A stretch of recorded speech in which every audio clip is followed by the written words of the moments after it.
After the breakup, I resigned from my job without a second thought and prepared to board a flight to begin a new life overseas. Out of nowhere, my ex-girlfriend Anna, who also happened to be my former boss, appeared at the airport. She pleaded with me to stay, saying she had fired her assistant and wanted me to take on the role of second in command at the company. Her words struck a chord, and I allowed myself to be swayed. But as soon as I agreed, her demeanor shifted. She released my hand, flashed a cruel smile, and started talking on her phone. "Raphael, you won the bet," she said, laughing. "Can you believe it? He actually thought I wanted him back. It was just a joke." Her words shattered whatever respect I had left for her. To make it worse, my co-workers, always loyal to Anna, joined in the mockery, calling me pathetic for falling for her ploy. What they didn't know, though, was that I had abandoned my overseas plans for reasons far beyond their comprehension. The company I was set to join had finalized a major acquisition, and I was on track to become their new leader. As Anna and her allies laughed, I stayed calm. Without a word, I pulled out my phone and booked my flight back. Their jeers held no power over me anymore. "Why are you still here if you're leaving?" "Daniel," one of the directors sneered. "Did that big company abroad decide you weren't good enough?" Anna taunted. "With your so-called skills, you're lucky I supported you all these years. Without me, you wouldn't even have a roof over your head. You're nothing without me." Her words didn't sting. Not anymore. I knew the truth.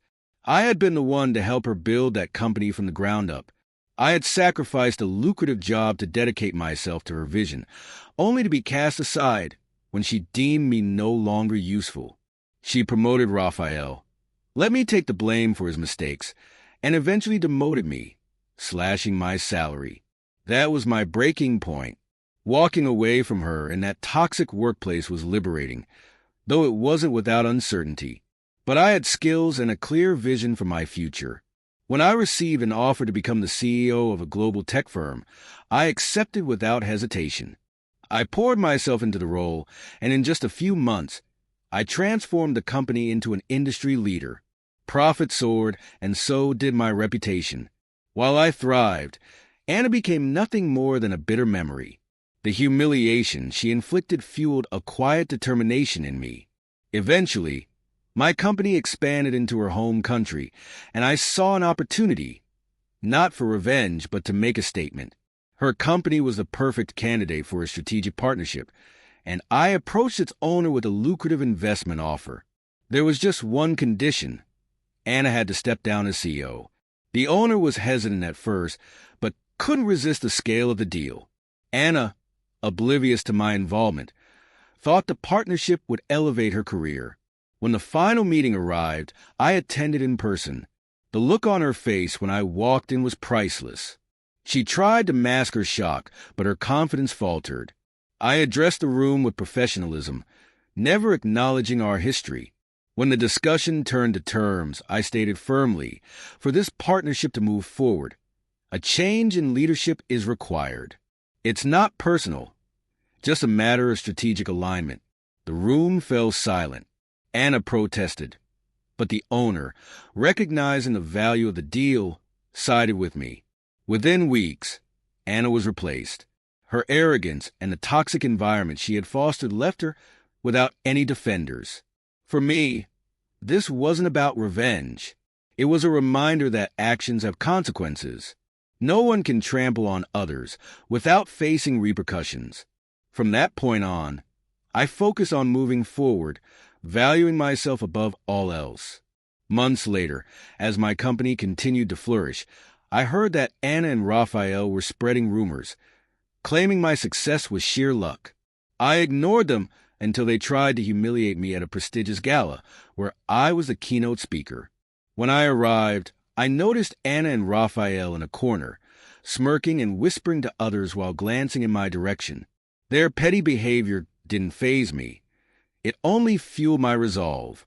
During my speech, I recounted the journey that had brought me to this point, emphasizing the importance of integrity, respect, and resilience, qualities they lacked. By the time I left the stage, The room buzzed with admiration, and Anna's smug expression had vanished. She finally realized I was no longer the man she could manipulate. My greatest triumph wasn't bringing down those who had wronged me. It was reclaiming my self-worth and proving, beyond a shadow of a doubt, that I had risen above it all, proving my worth and demonstrating, without question, that I was always capable of more than they could ever comprehend became my silent triumph. Anna and Raphael lingered in the back of the room, whispering and stealing occasional glances my way. Their body language made it clear they were plotting something. Rather than engage, I chose to ignore them, keeping my focus on the purpose of the evening and the other executives present. After my speech, as I mingled with guests, Anna approached me. Her smile was sharp with sarcasm, her tone dripping with mockery. "So, you really think you're as great as everyone says, huh?" she began, a bitter edge in her voice. "It's amusing how easily people fall for this image you've created, thinking you're some big-shot businessman." Raphael appeared at her side like a shadow, echoing her sentiments. "Exactly. It's all just luck. Right place, right time," he chimed in, attempting to sound assured but failing to hide his own insecurity. Their words caught the attention of nearby executives, who began to watch the brewing confrontation. I took a slow, measured breath, choosing my response carefully. This was the moment to end their petty antics for good. "Anna, Raphael," I began, my tone steady but firm. "It's fascinating how, even now, you continue to underestimate me. But since you seem eager for attention, let's clarify a few things." The room quieted as every gaze turned toward us. I turned first to Anna. "Anna, manipulation has always been your strength. You thrive by belittling others, especially me, even as I worked relentlessly to help build something meaningful. And when I finally chose to walk away, you tried to disgrace me, assuming I'd always accept your scraps. But look where we are now. You lost your position because your toxic leadership dismantled everything you built." She attempted to interrupt, but I held up a hand, signaling her to stop. Then I turned to Raphael. "And you, Raphael, the ultimate opportunist. I gave you countless chances to grow, but instead, you created problems and pinned the blame on others. The only reason you ever got ahead was because Anna shielded you, sacrificing those who genuinely contributed. Without her, you've proven to be nothing but a liability."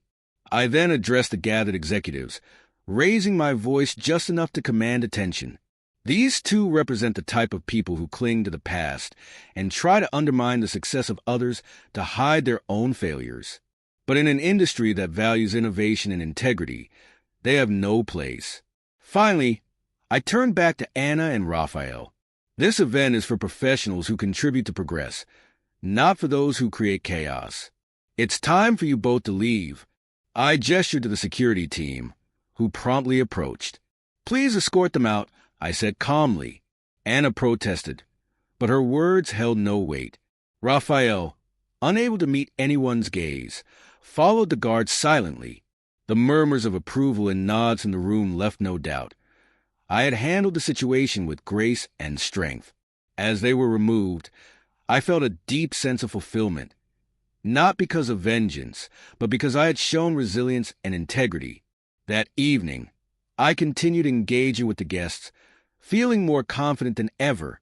Anna and Raphael were no longer a part of my story, just echoes of a past I had risen above. Life after the confrontation. The events with Anna and Raphael marked a pivotal shift in my life, both personally and professionally. Moving forward wasn't just about leaving them behind. It was about rediscovering myself and embracing my true worth. Anna's downfall was inevitable. After being removed as CEO, her career struggled to recover.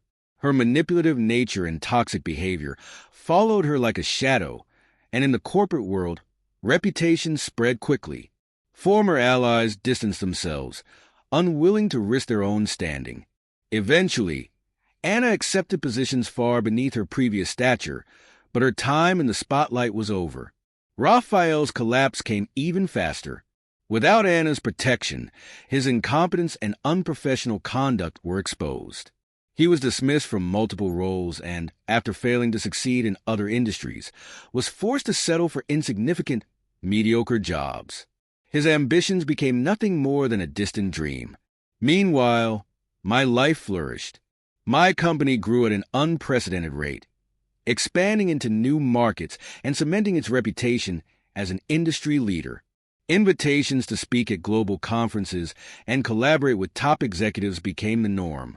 But the most rewarding change wasn't professional. It was personal. During a casual gathering, I met Isabella. She was introduced to me by mutual friends, and from our very first conversation, her genuine warmth and sincerity stood out. There were no pretenses, no ulterior motives, just honesty and a refreshing connection. What began as a simple chat quickly blossomed into something profound. Unlike Anna, who had always sought to diminish my achievements, Isabella celebrated every victory as if it were her own. She supported me through challenges, reminding me that I didn't have to face everything alone. With her, I found not just love, but a partnership built on trust, respect, and mutual understanding.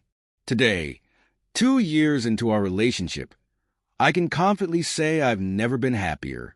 Isabella has redefined what love means to me, proving that a relationship should be a source of strength, not struggle. As for Anna and Raphael, they're nothing more than distant memories of a chapter long closed. Their attempts to bring me down only strengthen my resolve. I've moved forward, thriving in both my career and personal life, knowing I built something meaningful and lasting. Every hardship along the way was a stepping stone, teaching me resilience and leading me to a life far greater than I ever imagined.